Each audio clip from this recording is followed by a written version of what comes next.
you can make a delicious fried rice with leftover fried rice. So let's make it. So ফার্স্টে আমি হচ্ছে কী করেছি, বাটারটা melt করে নিয়েছি, দেন আমি এখানে চপড করে রাখা গার্লিকটা অ্যাড করে দিয়েছি, দেন আমি কিউব করে রাখা চিকেনগুলো এখানে আমার পরিমাণ মতো নিয়ে নিয়েছি, দেন আমি এটাকে হালকা একটু সটে করে নিব আনটিল ইটস লুক হোয়াইটিশ।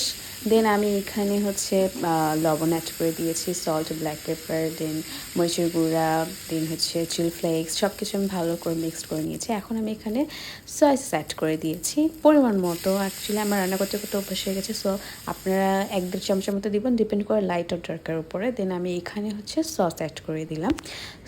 দেন আমি এখানে টেস্টিং সল্ট একটুখানি দিয়ে দিব, এটাতে টেস্টটা অনেক ভালো আসে। দেন আমি সব কিছু একদম ভালো করে মিক্সড করে নিব। তারপরে এখানে আমি অনিয়ন অ্যাড করে নিব। অনিয়নটা একটু পরে দিই বিকজ অফ এটা একটু সফট থাকে, আমি চাই না যে এটা হচ্ছে একদম ভাজা ভাজা হয়, একটু সফট থাকে, যেটা আমার খেতে ভালো লাগে। দেন আমি একটু পটেটো অ্যাড করেছি এখানে, এরকম করে কেটে কেটে নিয়ে দেন আমি এটা খুব ভালো করে মিক্স করবো। আপনারা চাইলে আরও ভেজিস অ্যাড করতে পারেন, যেমন হচ্ছে বরবটি অ্যান্ড ক্যারেটস, এনিথিং যা আপনাদের কাছে অ্যাভেলেবেল থাকে। আমার কাছে তেমন আর কিছু ছিল না, তাই আমি শুধু আলুটাই অ্যাড করলাম। আপনারা চাইলে হচ্ছে ক্যাপসিকাম অ্যাড করতে পারেন, এটাতে টেস্ট আরও অনেক বেটার হয়। আমার বাসায় আজকে অ্যাভেলেবেল ছিল না, দ্যাটস ওয়াই আমি আজকে অ্যাড করতে পারিনি। সো আমি সব কিছু ভালো করে মিক্সড করে নিয়ে এখন আমি এখানে গ্রিন চিলি অ্যাড করে দিব।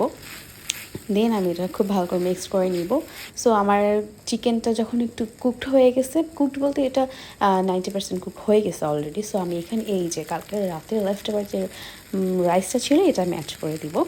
সো এটা ফ্রিজ থেকে বের করে দেন আমি হচ্ছে একটু যে মানে লেগে লেগেছিলো ওইটাকে আমি খুলে খুলে দিচ্ছিলাম যেন খিলি হয়। যাই হোক, তারপরে হচ্ছে এটা ভালো করে মিক্সড করে নিব। এখানে আর কিছু অ্যাড করার মতো নয়। আপনারা চাইলে লবণটা ঠিক আছে কিনা বা ঝালের পরিমাণ ঠিক আছে কিনা সব কিছু দেখে আপনারা হচ্ছে কম বেশি করতে পারেন। দেন আপনারা চাইলে একটু চিনিও অ্যাড করতে পারেন, এতে হচ্ছে একটু সুইটনেস একটা ভাব আসে, সেটাও খেতে অনেক ভালো লাগে। সো আজকে আমি চিনিটা অ্যাড করিনি। So finally the dish is ready. So আমি এটা প্লেটে সুন্দর করে বেড়ে নিলাম আমার জন্য, and it's looks yummy.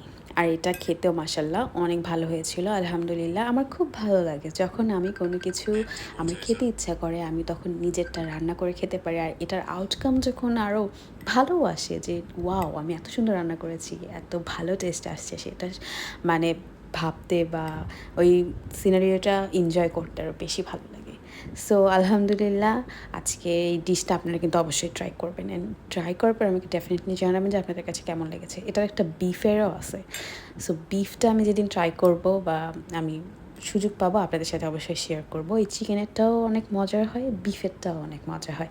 It's depends আপনি কোনটা বেশি লাইক করেন। সো আল্লাহ হাফিজ।